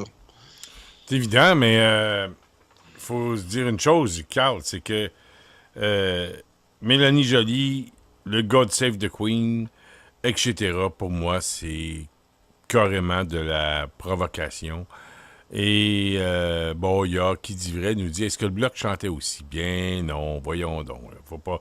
Je suis certain que Mario Beaulieu connaît pas les paroles du God Save the Queen, ainsi que les autres. Et ben, c'est de la provocation, mais c'est de bonne guerre. C'est évident que quand on envoie des députés du Bloc québécois à Ottawa, faut pas s'attendre à ce que ces députés soient reçus avec enthousiasme. Il faut s'attendre à ce que ça joue Dieu sur le terrain, là, c'est sûr. Là. Mais en passant, il y a Denis Trudel qui a décidé de briguer, de se présenter pour le Bloc dans Longueuil. Bonne nouvelle, excellente nouvelle. Oui, j'ai lu ça. Je connais un petit peu M. Trudel, là. Félicitations. Mais on peut s'attendre là, au mois d'octobre là, à une élection de M. Scheer comme premier ministre du Canada, puis conservateur, puis influencé par l'Alberta, le Canada pétrolier. En tout cas, à moins que la tendance change drastiquement, là, Justin Trudeau va perdre son poste. Puis là, on va être dirigé par un Ouest canadien, un Canadien de l'Ouest. Puis là, on peut peut-être arriver là à... Est-ce qu'on va réussir à isoler l'Ontario? Parce que le gros joueur là-dedans, celui qui bénéficie là, de la Fédération canadienne qui est au grand détriment du Québec, c'est l'Ontario. Puis, est-ce que François Legault va être capable de jouer ses cartes dans la transformation que le Canada va être contraint de faire? Là, parce que la péréquation, j'ai bien aimé aussi ce que j'ai vu passer là, des nouvelles, que François Legault a dit que lui non plus, là, il n'en voulait pas de péréquation. Donc, il lance un message au premier ministre de l'Alberta. Moi, j'ai l'impression qu'il est un peu comme un toréador, là, puis il l'invite à poursuivre dans le débat de la péréquation. Parce que moi, je pense que M. Legault a bien des choses à lui dire là-dessus. Puis, je tiens à te souligner une chose, François. Quand on dit, puis ça, je l'ai vu sortir de la bouche de M. Legault aussi, mais il ne l'a pas expliqué. Il dit quand le Canada, il dit, parce qu'on lui a demandé s'il était fier d'être Canadien, puis il dit, en tout cas, il n'a pas voulu le dire. Puis, il dit, en tout cas, il dit, quand ça commence avec un chèque de 13 milliards, ça aide. Mais le 13 milliards, il faut le décortiquer. Puis, quand on finit de le décortiquer, on sait que le quart est payé par le Québec. Donc, on est déjà là, c'est plus 13 milliards, c'est 9 milliards. Puis, sur les 9 milliards, je voudrais qu'on fasse le calcul. Si ce que je dis est vrai, là, puis j'ai vérifié mon information auprès de plusieurs. S'il y a de quoi, là, je suis toujours prêt à revenir sur mes chiffres. Mais on dit que actuellement, puis on l'a vu dans le cas du lac Mégantic là, avec les 47 morts, qu'il y a beaucoup de pétrole qui passe actuellement sur le territoire québécois. Donc, si on calcule environ 20 piastres pour passer sur le territoire, on dit qu'il y a 1 500 000 barils qui passent par jour sur le territoire québécois. Le 9 milliards qui reste, si on l'échange en droit de passage, ça équivaut à quoi, François? Encore une fois, là, l'Alberta, si ils veulent passer un gazéoduc qui leur permettrait d'aller vendre leur pétrole sur le marché sur l'océan Atlantique, parce qu'ils veulent l'emmener au Nouveau-Brunswick. Puis l'autre affaire qu'il faut comprendre, c'est les Irving qui sont là, qui sont très attachés à la Fédération canadienne aussi, puis qui ont travaillé fort dans ce système-là. Donc, ce gazéoduc-là qu'ils veulent passer, Scheer, il dit qu'il va l'imposer au Québec par l'intermédiaire du gouvernement canadien. Fait que il va y avoir là, des calculs, là, comme je t'ai dit, là, on oublie souvent en ce moment qu'ils passent du pétrole par des trains sur le territoire québécois en échange de leur fameuse péréquation. Ils veulent avoir un gazéoduc pour en passer encore plus, mais sans nous parler de la quantité qui passe. Puis c'est ça qu'il va falloir bien surveiller pour qu'on puisse aller jusqu'au bout là, de notre vision géopolitique, de parler des droits de passage, parce que ça ne concernera pas juste le pétrole quand le Québec va être souverain. Ça va comprendre bien d'autres domaines du transport que le Québec va pouvoir mieux gérer. Moi, je suis écœuré aussi d'entendre parler des Québécois de l'état de nos routes. Moi, là, je roule régulièrement sur l'autoroute 20 qui est traversée par beaucoup de camions qui arrivent des Maritimes pour s'en aller en Ontario. Puis ça leur coûte pas une scène. Et puis ils brisent nos routes. Il faut, avec un pays comme le Québec, passer sur le territoire, si on charge à un transport pour faire le trajet du Nouveau-Brunswick à l'Ontario, on va peut-être vouloir développer plus la vallée du Saint-Laurent. C'est toutes des choses là que l'Alberta va rebrasser. Puis j'aime bien les réponses. Comme je t'ai dit, Legault, il fait-tu le toréador en ce moment? Il dit, OK, continue à me parler de péréquation, puis je t'attends dans le détour. Legault ne peut pas sortir ses roches de ses poches tout de suite en ce moment, parce que le grand débat va arriver aussi avec l'élection fédérale. Et là, on peut commencer déjà dans les stratégies de M. Legault de commencer à croire que c'est Scheer qui va devenir le premier ministre du Canada anglais. Et au Québec, là, on ne peut pas le dire. Alors, on voit que dans les sondages, le Bloc québécois est stagnant, même si Denis Trudel est arrivé. Puis, est-ce qu'on va y aller du côté des conservateurs? Est-ce que la tâche qui a travaillé beaucoup la région de Québec, puis qui s'est étendue, va faire... parce que sache que ce modèle-là, c'est fait au provincial. La CAQ conservatrice, plus de tendance nationaliste, conservatrice, autonomiste, ça a commencé dans la région de Québec. Puis là, aujourd'hui, c'est partout au Québec. En tout cas, dans le Québec francophone. Est-ce que les conservateurs, avec le débat, va réussir? Moi, je pense pas. Si le Bloc québécois joue bien ses cartes, effectivement... ça peut se diviser tiers. Le NPD, à mon avis, va disparaître. Puis peut-être dans quelques comtés Québec solidaire de l'île de Montréal. Mais pour le reste, là, ça va se diviser entre le Parti libéral, le Bloc québécois, en ce moment, puis le Parti conservateur. Puis le seul qui a les deux, là, qui peuvent pousser dans l'électorat du Québec, c'est les conservateurs puis le Bloc québécois. Donc, ça va dépendre de comment va travailler le Bloc québécois, nous parler d'indépendance là-dedans. Mais encore là, il faut que ça ligne beaucoup sur François Legault. On voit que c'est pas le Bloc québécois qui va mener la danse. C'est Scheer puis Legault. Parce que Legault je vois mal le Legault se rapprocher de Trudeau. Puis, ça va être plus Scheer qui va essayer de parler directement au premier ministre du Québec.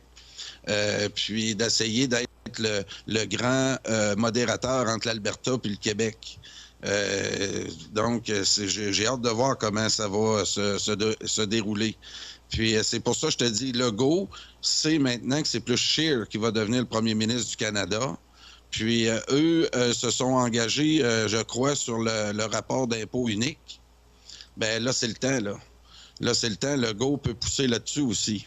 Ça, moi, te dire, ça nous libère beaucoup, là. Si éventuellement, on avance vers l'indépendance, on a notre rapport d'impôt unique, là, vraiment, tous les fonctionnaires vont déjà avoir un chèque du gouvernement du Québec. Donc, il n'y aura pas de conséquences au niveau fiscal si on se rapproche plus de l'indépendance par la suite. Ah, c'est évident, mais je pense que je suis en train de regarder pendant que tu nous exposes ça, Carl, les projections sur le site de QC 125 au Québec. Et ça va être difficile. Le Bloc québécois fait une remontée, mais tu sais, je regarde dans l'ouest de Montréal, oublie ça. Le Bloc québécois les libéraux sont à 36, le Bloc à 18, les conservateurs à 22. Laval, on oublie ça. Laval, je pense, c'est 5 comtés. En tout cas, les libéraux sont à 35, le Bloc québécois 25, mettons. Ça, c'est projection pour Laval et 4-5-0. Il y a une vingtaine de comtés, là. Ensuite de ça, il y a le centre du Québec. Bon, là, l'ouest. L'est du Québec, il y a combien de comtés? Ça va me dire... les libéraux sont en 32, le Parti conservateur 24. Ça va être difficile. Mais acceptez que si on regarde l'ensemble, les conservateurs peuvent aller en chercher. Puis je regarde pas la région de la ville de Québec, mais je pense que... Bon, la ville de Québec, c'est... Attends, je vais aller le voir là pour... c'est 11 comtés. Les conservateurs sont à 43, suivi des libéraux à 22 et le Bloc à 10. Donc, dans la région de Québec, la Beauce, j'ai pas vérifié, je regarderai un petit peu plus tard. Mais ça va jouer, comme tu disais, en Ontario. Et en Ontario, j'ai hâte de voir. Parce que là, il y a une bataille qui s'en vient. On veut essayer, là, par tous les moyens,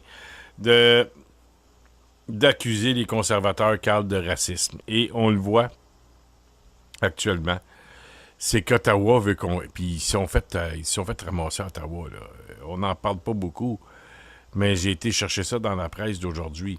Ottawa veut convaincre ses alliés de cibler le suprémacisme blanc. Et le Canada tente de convaincre certains de ses plus proches alliés que la montée du suprémacisme blanc au pays et à l'étranger, écoute bien celle-là, là, constitue le principal péril mondial selon des sources à Ottawa. Il faut le faire, là. Le suprémacisme mondial, blanc, là, c'est le principal péril mondial. Et c'est cette diplomatie discrète, mais parfois controversée. Mais ça fait son œuvre depuis quelque temps. Parce que les libéraux de Justin Trudeau, qui se préparent pour, on le sait, l'élection cet automne, suggèrent déjà que le chef conservateur Andrew Scheer et son parti conservateur manquent d'ardeur lorsque vient le temps de dénoncer les suprémacismes blancs et l'autre partisan de l'alt-right. Vérifiez ce que c'était l'alt-right. C'est un dérivé de la droite. Là. Disons, ce qu'on dit extrême, mais il faut faire attention là, quand on commence là-dedans. Et là, il y a une réunion des ministres des Affaires étrangères du G7 en France au début du mois d'avril. Et la ministre canadienne, Chrystia Freeland, a rencontré une vive, mais oui, je te le dis, Carl, une vive résistance de la part de ses homologues au sujet du vocabulaire qu'elle souhaitait utiliser dans le communiqué de presse. C'est ce qu'a appris la presse canadienne, parce que Mme Freeland voulait que le G7 publie une déclaration commune après les fusillades dans 2 mosquées de Christchurch en Nouvelle-Zélande, qui ont fait 50 morts. Et ça n'a pas abouti parce que il n'y avait pas d'accord avec les autres pays sur le suprémacisme blanc et l'islamophobie. C'est ce qu'a déclaré un responsable canadien qui a requis l'anonymat afin de pouvoir discuter des délibérations. Et on sait qu'une semaine plus tôt, devant l'Assemblée générale des Nations unies, Mme Freeland avait qualifié le suprémacisme blanc et autres groupes d'extrême droite de pire menace de la sécurité mondiale. Il faut le faire, là. T'sais, on veut, en fait, puis on le sait, là, on veut cibler Andrew Scheer. On veut faire passer les conservateurs pour des méchants racistes, suprémacistes blancs. Imagine, Carl, c'est quand t'es rendu là, t'as plus d'arguments. Il faut que t'es même pas capable de défendre ton mandat, disons, ton bilan. C'est grave, là, quand tu es rendu, que tu te sers de tu sais, on le sait qu'il y a des gens qui sont racistes puis qui sont de suprémacisme blanc. Ils pensent que la race blanche est plus supérieure aux autres. Tu sais, des timbrés, des capotés, là. On se comprend? Des foutus malades mentaux, là, qui pensent que les Blancs sont supérieurs aux autres races de la planète. On est supérieur aux Autochtones. Ils sont malades. Tu sais, c'est des orangistes, des orangistes canadiens. Là. Puis, tu sais, ce genre de monde-là. Là. Le Ku Klux Klan, puis des malades mentaux. On s'entend-tu, toi pis moi, Carl? Ah oui, absolument. Puis là, les libéraux veulent se servir de ce genre de thème-là pour s'en aller en élection. Ça marche pas. Et même, là, elle a voulu essayer d'utiliser ce langage-là, Chrystia Freeland, là, puis ça n'a pas marché vis-à-vis ses homologues ministres des Affaires étrangères dans les autres pays du G7. Puis souviens-toi, le mouvement Wild Guild. Et il y a des rumeurs qui circulent que la mairesse Plante est là-dedans. Tu sais, c'est des gens là, ça vient de la Californie. C'est Claude Veilleux qui me parlait de ça à un moment donné. C'est un mouvement de hippies là, de la Californie là, qui partent ces mouvements-là. Puis ça se rend jusqu'ici. Puis là, t'as le gouvernement Trudeau qui embarque là-dedans. Puis quand t'es rendu là, à mon avis, là, avec la complicité de certains médias de masse, là, ben c'est que t'as plus d'arguments. T'es au pied du mur. T'es au pied du mur.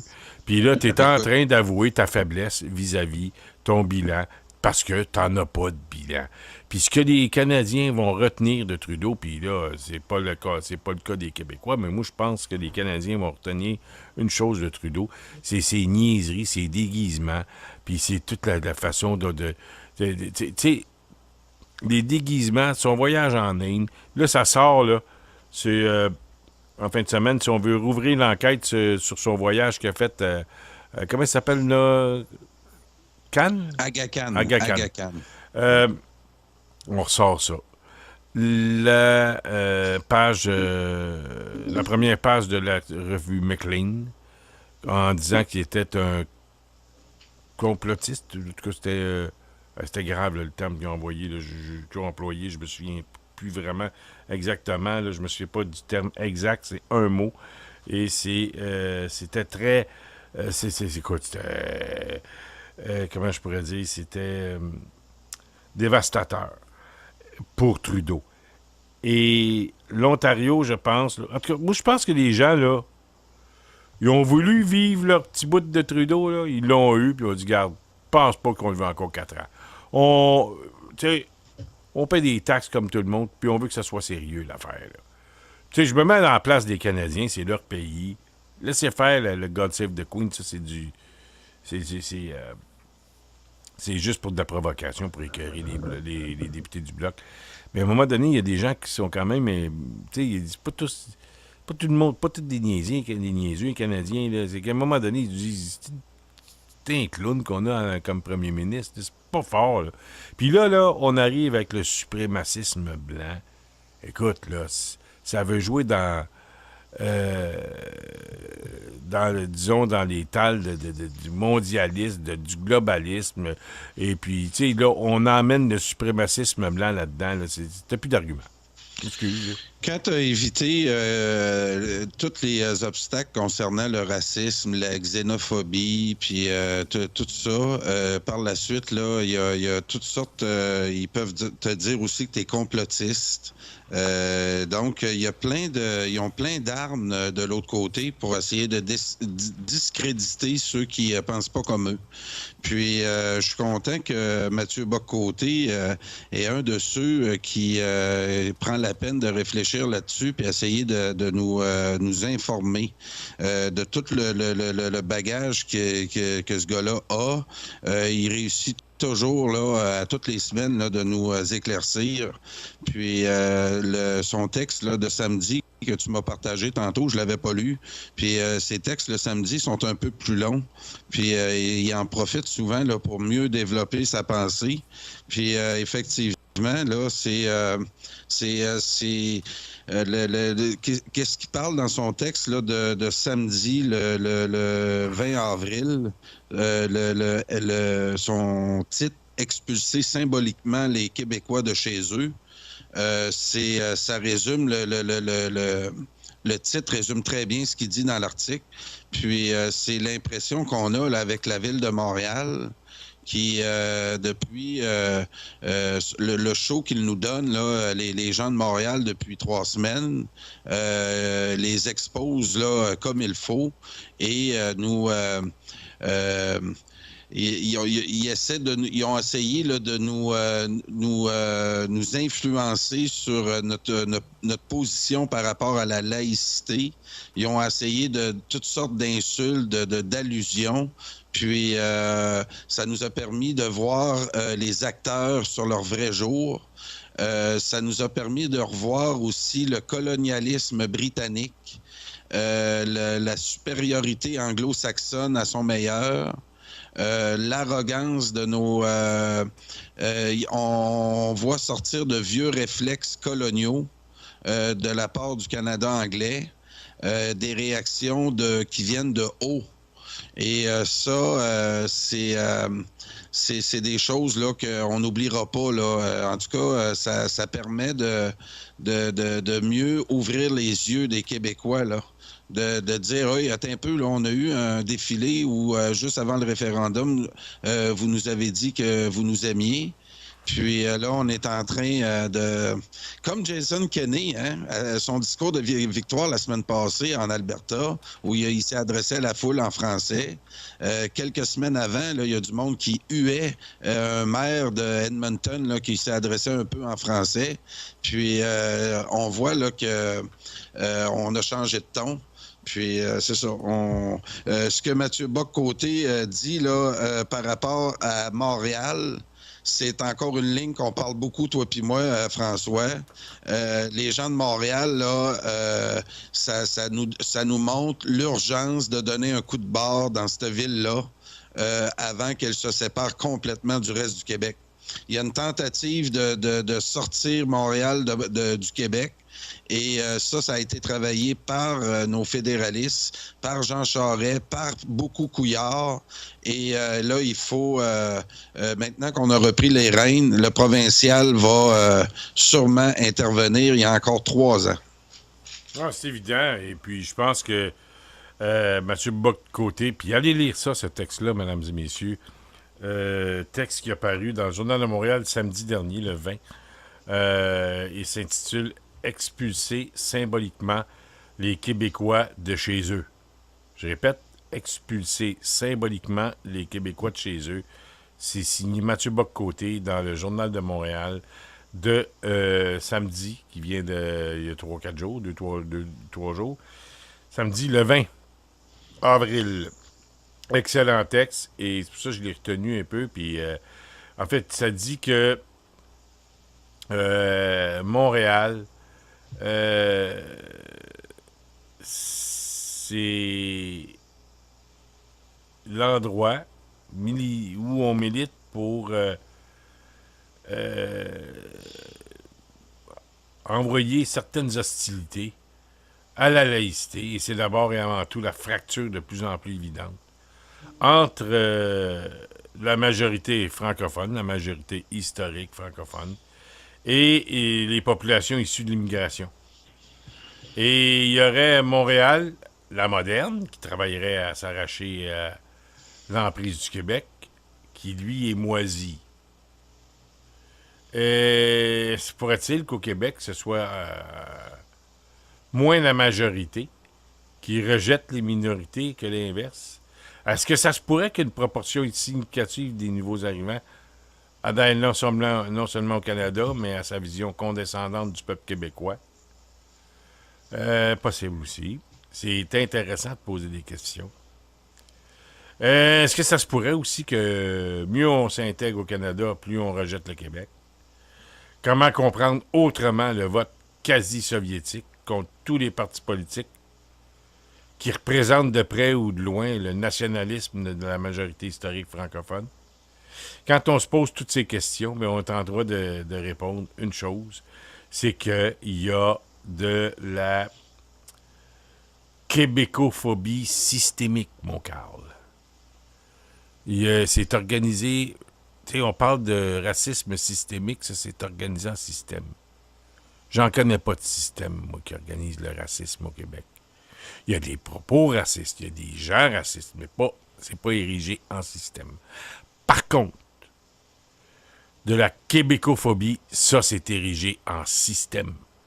Et on le voit depuis le référendum de 95 où on a fait voter par milliers des gens ils ont inscrit même pas la citoyenneté. On leur a passé la citoyenneté. Disons, 200 000. Au moins 200 000. En quelques mois. Et écoute, c'était un peu comme Édouard Cloutier, qui est un chum de Guy Boutier, l'ex-président de la Société Saint-Jean-Baptiste, quand on a arrêté les 500 personnes en 70. Il a bien fallu les construire, ces listes-là. En 95, il a bien fallu les construire, les listes des immigrants qu'on voulait... on voulait donner leur... citoyenneté en quelques mois pour qu'ils aillent voter. Là, c'est la même chose. Là. On érige en système un racisme anti-québécois. Et Mathieu Bock-Côté le démontre très bien dans son texte de samedi dernier. Allez lire ça, là, c'est encore sur le net. Vous allez trouver ça facilement. Tapez Mathieu Bock-Côté, 20 avril 2019 du Journal de Montréal. Expulser symboliquement les Québécois de chez eux. C'est... en tout cas, cette manif-là a été organisée. Il y avait un système qui a organisé cette manif-là. C'était des gens organisés. Et si je regarde la photo dans le texte de Mathieu Bock-Côté, il y a beaucoup de filles voilées. Ce sont presque tous des jeunes. En grande majorité, des jeunes de 18-20 ans. Il y a quelque chose de pas normal là-dedans. Pendant ce temps-là qu'on voit des... excuse-moi, des femmes qui, je dirais, qui témoignent du sort que les femmes subissent dans les pays, comme en Iran, qui décident de ne pas porter le voile. Ils se font lapider, fouetter, etc. Et c'est Natacha Polony qui nous dit que certaines de ces femmes ici au Québec, des jeunes, nous disent que c'est un simple morceau de tissu. Eh bien, Mme Polony nous dit que ce n'est pas un simple morceau de tissu. Et il y a des femmes qui se battent pour ne pas le porter et qui subissent même la mort. Et on l'a vu ici, pas ici, mais au Canada, je veux dire, les Chafia qui ont tué ces filles parce qu'ils voulaient pas...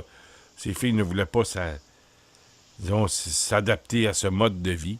Ils voulaient vivre à l'occidentale. Ce qui est une vie très normale aussi. Les femmes se maquillent, se mettent du rouge à lèvres, ça, ils ne voulaient pas. Fait que, tu sais, il y a une québécophobie qui existe et il faut commencer à nommer, Carl. Parce que c'est pas vrai qu'on va passer une élection à se faire... parce qu'on n'est pas d'accord avec les gens de Trudeau, etc. Là, c'est rendu c'est rendu, écoute, de la... j'ai mis le terme tantôt, j'oublie, là, j'en ai parlé à quelques reprises, là. C'est de la... Attends un petit peu, là. C'est du suprémacisme blanc, là. On est rendu dans le suprémacisme blanc, là. C'est grave. Écoute, pour Mathieu Bock-Côté nous l'explique très bien là, dans cet article-là. Puis moi, je peux dire ce que j'aime de Mathieu Bock-Côté après la défaite de 95. Là, ça fait une couple d'années qu'il va en France. Là, il rayonne actuellement en France. Il est en train de prendre une notoriété. Puis il prend le temps encore là, de réfléchir beaucoup à son Québec. Tous les messages qu'il lance à la francophonie directement en France, c'est un des chroniqueurs les plus écoutés maintenant.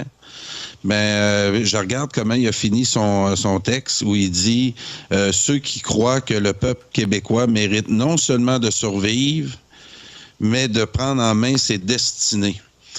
C'est un gars aussi qui admire beaucoup Charles de Gaulle. On sait que Charles de Gaulle s'est exilé en Angleterre pour ensuite venir sauver la France. Ben moi, je vais te dire, Mathieu Bock-Côté a été se donner une notoriété dans le cœur même de la francophonie en France. C'est difficile là, de percer là-bas. Là. Les intellectuels, je le regardais mener des débats là, avec des grosses têtes là-bas. Puis il les tenait vraiment, j'étais très fier. les écrasait, mais je veux rester modeste, puis je pense qu'il y a un ton que j'adore. Contrairement à Zemmour, on l'identifie de droite, mais il aborde toujours les gens par leur intelligence, il les insulte jamais, il est vraiment, il me fait honneur, puis ce gars-là rêve d'un pays pour le Québec. Même si c'était pas un sujet qui était à la mode, je pense que là, sa notoriété risque de venir... c'est un peu comme Félix Leclerc qui était en France, a été populaire là avant, pour venir ensuite rayonner au Québec puis transformer la musique québécoise. Ben, j'espère pouvoir, avec Mathieu Bock-Côté, voir le même phénomène, mais en politique. Ouais, tu as tout à fait raison. Espérons qu'un jour... les Québécois vont être un peu plus ouverts là, et accepter qu'un intellectuel parle bien. Ah oui, ça va bien passer parce qu'il utilise quand même des mots assez faciles. Il est capable de synthétiser puis d'être plus...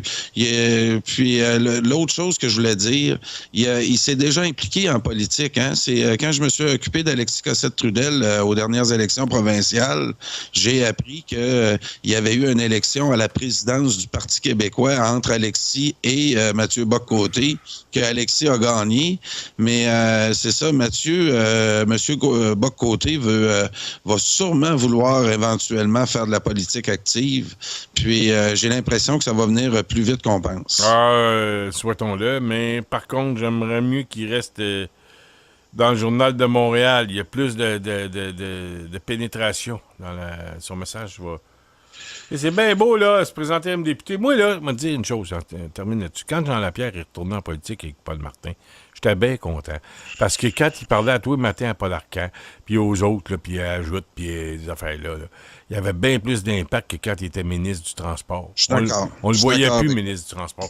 Fait que là tu sais, Pierre-Carl Péladeau a bien plus d'impact en tant que propriétaire de son journal que... je sais pas qu'il n'aurait pas été bon, là, mais en tout cas... Écoute, Carl, c'est ce qui m'a fait à l'émission ce soir. J'aurais aimé te parler de Babe Ruth. Bon, c'est pas une grosse nouvelle, là, mais Pierre-Carl Péladeau aussi a fait un discours. Là. On va essayer de le faire entendre demain. Et oublie pas, Carl, là, oublie pas, là. Le petit Jésus, il est né dans Beauce. Hein? Je retiens ça, puis je transmets le message à tous mes amis de la Beauce. Oui, tout à fait. Demain, t'es pas là, Carl? Non, je suis pas là demain, puis toujours l'émission de sport. Oui, ben jeudi. Oui. Jeudi, à ton marathon c'est ça. Hebdomadaire,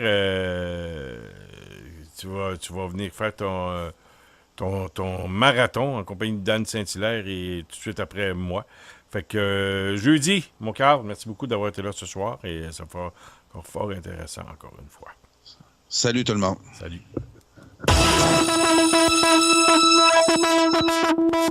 C'était le Journal du Soir, au micro de radioinfocité.com. Pour tout commentaire, nous vous invitons à nous écrire info@radioinfocité.com.